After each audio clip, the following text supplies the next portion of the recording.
हरे कृष्ण। ओम ज्ञानतिमिरान्धस्य ज्ञानञ्जनशलाकया चक्षुरुन्मिलितं येन तस्मै श्रीगुरवे नमः। श्रीचैतन्यमनोभीष्टं स्थापितं येन भूतले स्वयं रूपः कदा मह्यं ददाति स्वयं पदान्तिकम्।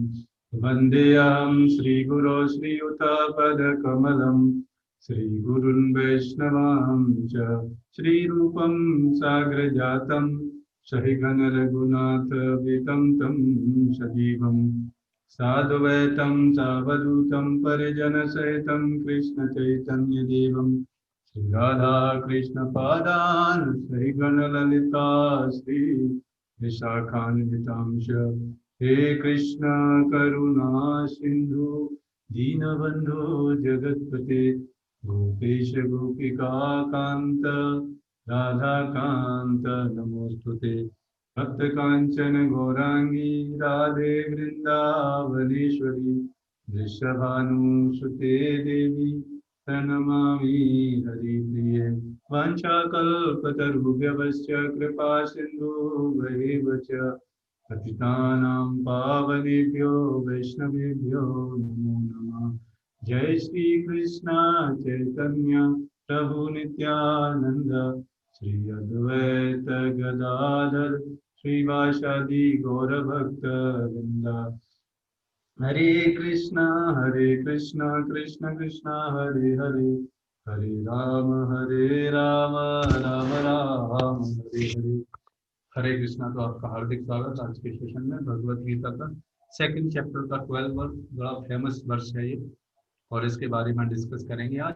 और अभी कुछ दिन इस सीरीज में आत्मा के बारे में डिस्कशन होगा कि आत्मा की प्रॉपर्टीज, आत्मा कैसी होती है, आत्मा के क्या गुण हैं। तो इसकी वजह से इस संसार में समस्या है, न समझने की वजह से। तो वो कुछ प्रॉब्लम सॉल्व हो सकती है अगर इसको समझ जाए ढंग से। तो आइए ये श्लोक हम आज लेते हैं। ये श्लोक भगवान कृष्ण बोल रहे हैं। क्या बोल रहे हैं? न त्वेवाहं जातु नाशं न त्वं नेमे जनाधिपा न चैव न भविष्यामः सर्वे वयमतः परम्। तो क्या बोल रहे हैं? न त्वेवाहं जातु नाशम, ऐसा कभी नहीं हुआ कि मैं ना रहा हूं। भगवान कृष्ण बोल रहे हैं ऐसा कभी, ऐसा कोई समय नहीं रहा जब भगवान नहीं रहे। इसका मतलब क्या? इसका मतलब भगवान हमेशा एग्जिस्ट करते हैं। और ना त्वम नेमे जनाधिपा, त्वम नेमे जनाधिपा मतलब ना तुम, या तुम ना रहे हो। और ऐसा भी कभी समय नहीं रहा, अर्जुन के लिए बोल रहे हैं भगवान, ऐसा भी कभी समय नहीं रहा कि तुम नहीं रहे हो। इसका मतलब अर्जुन एक साधारण मनुष्य है। तो अर्जुन अर्जुन एक आत्मा है और भगवान क्या है? भगवान परमात्मा है। दोनों में डिफरेंस होता है, ये नहीं कि एक ही है सब लोग, ऐसा नहीं होता। भगवान का और जीव में अंतर होता है, लेकिन इटर्निटी दोनों में कुछ समानता भी होती है और भिन्नता भी होती है। वो समझना बहुत इंपॉर्टेंट है। अथवा ये समस्त राजा ना रहे हो। और क्या बता रहे भगवान के? ये जो लड़ने आए हैं ये सारे के सारे राजा, ऐसा भी नहीं था कि ये भी नहीं रहे हो कभी। मतलब हम कहने का मतलब है कि जीवात्मा और भगवान का एग्जिस्टेंस फॉरएवर है, हमेशा एग्जिस्ट करते हैं। ऐसा नहीं होता कि कुछ समय के लिए एग्जिस्ट करते हैं फिर खत्म हो जाते हैं, ऐसा नहीं होता। इसलिए आप देखेंगे आत्मा की प्रॉपर्टीज के बारे में बताया गया कि आत्मा को कभी डिस्ट्रॉय नहीं किया जा सकता, है नहीं। तो उसका एग्जिस्टेंस भी हमेशा रहता है। और क्या बोल रहे हैं? और ऐसा, और ना ऐसा है कि भविष्य में हम लोग नहीं रहेंगे। मतलब भगवान बोल रहे हैं कि ये आत्मा और मैं, मतलब भगवान और आत्मा हमेशा हमेशा एग्जिस्ट करते हैं, ये बताना चाह रहे हैं। तो इटर्निटी ऑफ सोल के बारे में आज डिस्कस करेंगे हम। ये आज के परपट में भी बहुत डिटेल में बहुत इंपॉर्टेंट बातें बताई गई। थोड़ा ध्यान पूर्वक आप सुनेंगे तो काफी चीजें आपको पता हो पाएंगी। वेदों में, कठोपनिषद में और श्वेतार उपनिषद में 108 उपनिषद हैं। उनमें कुछ उपनिषदों में ये बताया गया, क्या बताया गया है?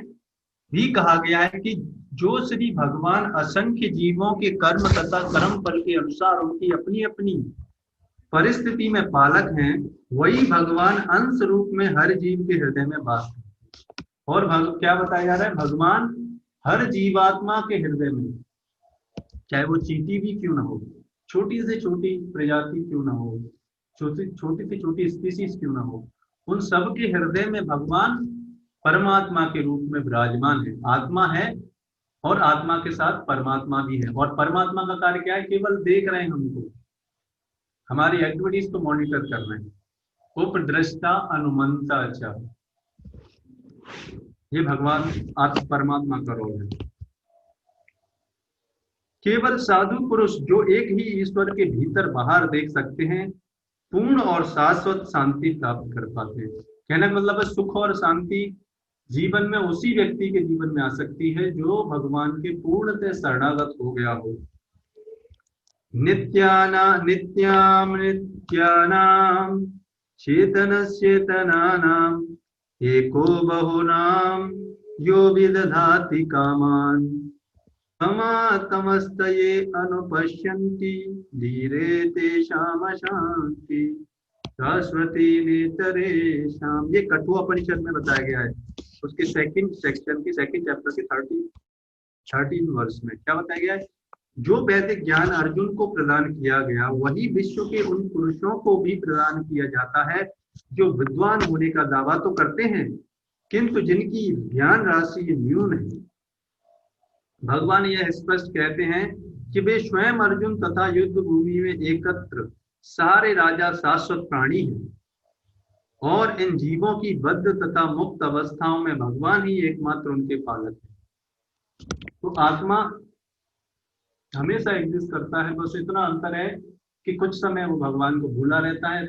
उस स्टेट में उसको क्या बोला जाता है, बद्ध आत्मा बोला जाता है, और उस स्टेट में वो इस संसार में रहता है।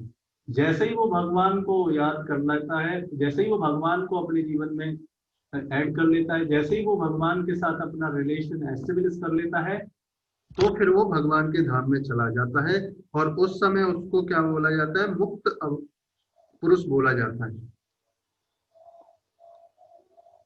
भगवान परम पुरुष हैं तथा भगवान का चिर संगी अर्जुन एवं वहां पर एकत्र सारे राजागण शाश्वत पुरुष हैं। ऐसा नहीं है कि ये भूतकाल में प्राणियों के रूप में अलग अलग उपस्थित नहीं थे, और ऐसा भी नहीं है कि वे शाश्वत पुरुष बने नहीं रहेंगे। उनका अस्तित्व भूतकाल में था और भविष्य में भी निर्विरोध रूप से बना रहेगा। के लिए शोक करने की कोई बात नहीं है। तो ये बताया जा रहा है कि ये जो प्राणी है, ये जो आत्मा है, ये हमेशा एग्जिस्ट करेगा। केवल क्या होता है, ये जो शरीर, भौतिक शरीर जो दिया गया है, अब क्यों दिया गया है, क्या पर्पज है, ये अलग सब्जेक्ट मैटर है ना। उसके लिए हमने पिछले सेशंस में कई सारे रिकॉर्डिंग हमने कर दिया है, उसमें आप सुन सकते हैं, है ना। बार बार हर चीज को समय नहीं है इतना, लेकिन बाकी अगर आगे समय आएगा तो उसमें और डिस्कस करेंगे। बट पीछे जितने भी हैं, अगर आप सुनना चाहते हैं तो रिकॉर्डिंग्स अवेलेबल हैं, आप हनी प्रभु से कांटेक्ट कर सकते हैं। ये मायावादी सिद्धांत की मुक्ति के बाद आत्मा माया के आवरण से पृथक होकर निराकार ब्रह्म में लीन हो जाएगा और अपना अस्तित्व खो देगा। यहाँ परम अधिकारी भगवान कृष्ण द्वारा पुष्ट नहीं होता। तो ऐसा लोगों का धारणा है, सोचते हैं कि ये आत्मा एक समय बाद भगवान में विलीन हो जाएगा, लेकिन ऐसा नहीं है। नहीं तो भगवान यूं कहा, ये स्टेटमेंट नहीं बोलते यहाँ पर, ऐसा नहीं है। भगवान के विलीन होने का मतलब है कि भगवान के धाम में जाके उनकी सेवा करना।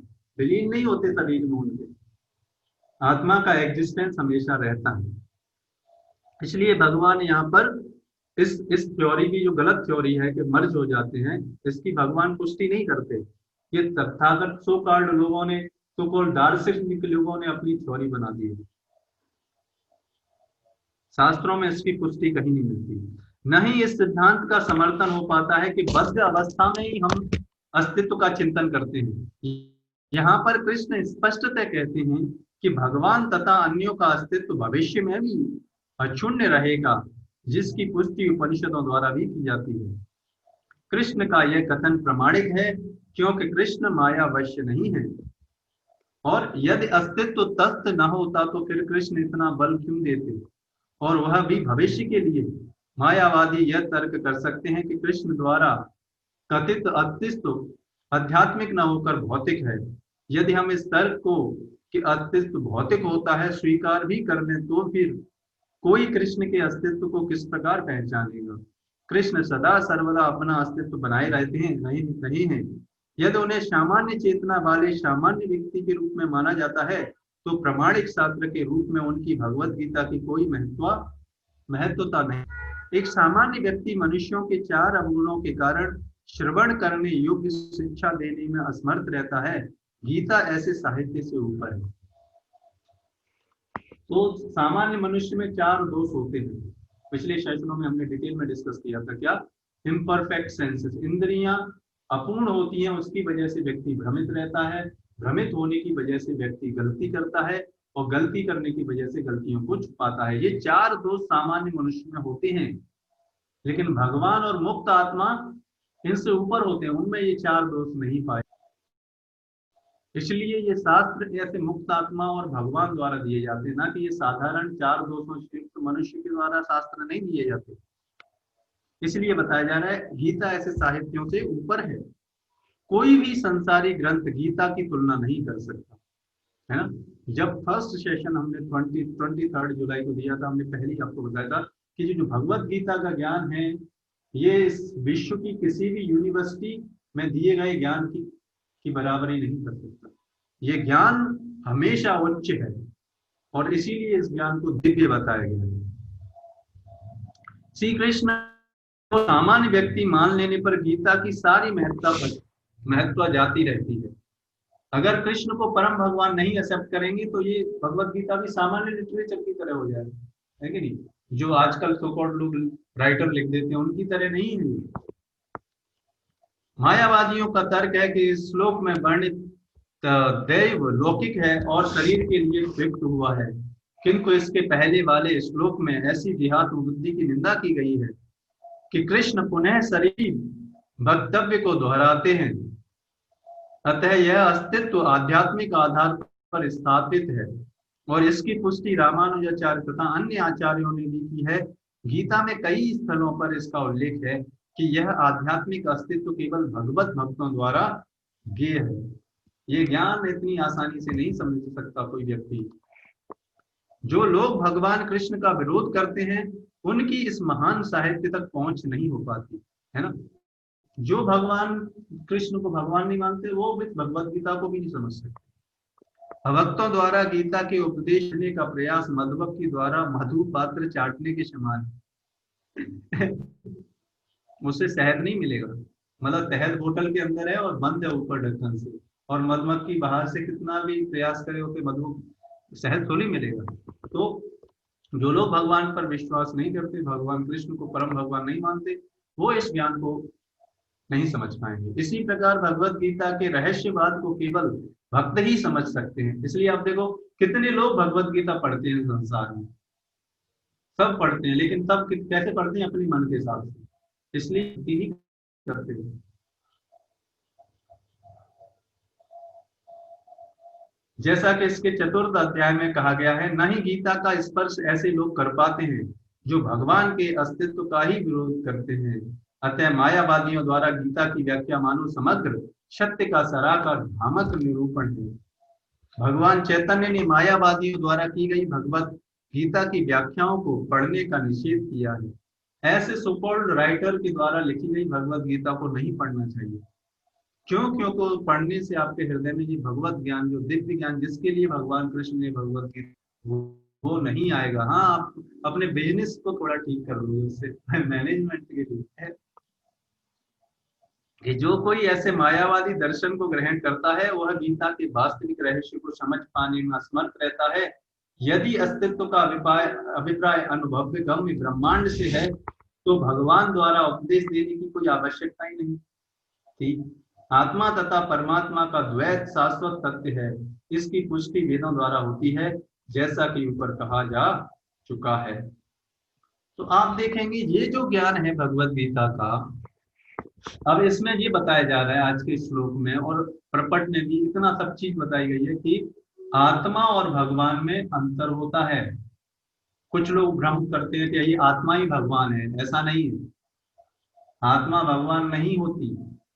हाँ, कुछ सिमिलैरिटी होती है, जैसे आज की सिमिलैरिटी क्या है कि भगवान हमेशा एग्जिस्ट करते हैं, आत्मा भी हमेशा एग्जिस्ट करती है, ये सिमिलैरिटी है। इसका मतलब ये नहीं कि ये आत्मा भगवान बन जाएगी, है ना। कुछ गुणों में समानता होती है, लेकिन परिमाण में, उन गुणों के परिमाण में भगवान के बराबर नहीं होती आत्मा। आप इसको ऐसे समझ सकते हैं, जैसे समुद्र है, तो समुद्र भगवान है और समुद्र की एक बूंद आत्मा है। अब आप देखो, समुद्र की एक बूंद समुद्र की बराबरी कर सकती है? नहीं कर सकती। हाँ, वो नमकीनपन थोड़ा है समुद्र में, वो बूंद में थोड़ा सा नमकीनपन मिल जाएगा, बस इतनी सिमिलैरिटी है। लेकिन भगवान के पास जो शक्तियां हैं, वो आत्मा के पास उतनी शक्तियां नहीं है। इसलिए भगवान और आत्मा में अंतर है और कुछ समानता है। तो ये दोनों चीज समझ में आनी चाहिए हमारी, नहीं तो लोग अपने को ही भगवान समझने लगते हैं। और आत्मा कभी खत्म नहीं होता, इसलिए भगवान यहाँ पर अर्जुन को बोल रहे हैं कि आप किन के लिए शोक कर रहे हो। इसलिए जो आत्मा सेल्फ रियलाइज्ड पर्सन होता है, जो आत्मा के विज्ञान को समझता है व्यक्ति, वो इस संसार में दुखी नहीं रहता इन सारी चीजों से, परिवर्तनों से। इसलिए यहाँ पर बता रहे हैं। तो ये था भगवान आत्मा का इटर्निटी। और भी आत्मा के बारे में आज ये श्लोक, ये करीब 15-20 श्लोकों में आत्मा की क्वालिटीज के बारे में डिस्कस किया है, तो डिटेल में आप समझ सकते हैं आत्मा क्या है। और वो आत्मा हम हैं, हम ये शरीर नहीं है, हम ये आत्मा है। वो तो हमारी आसक्ति है इस शरीर से, इसलिए हम आपको अपने आप को आइडेंटिफिकेशन करते हैं इससे।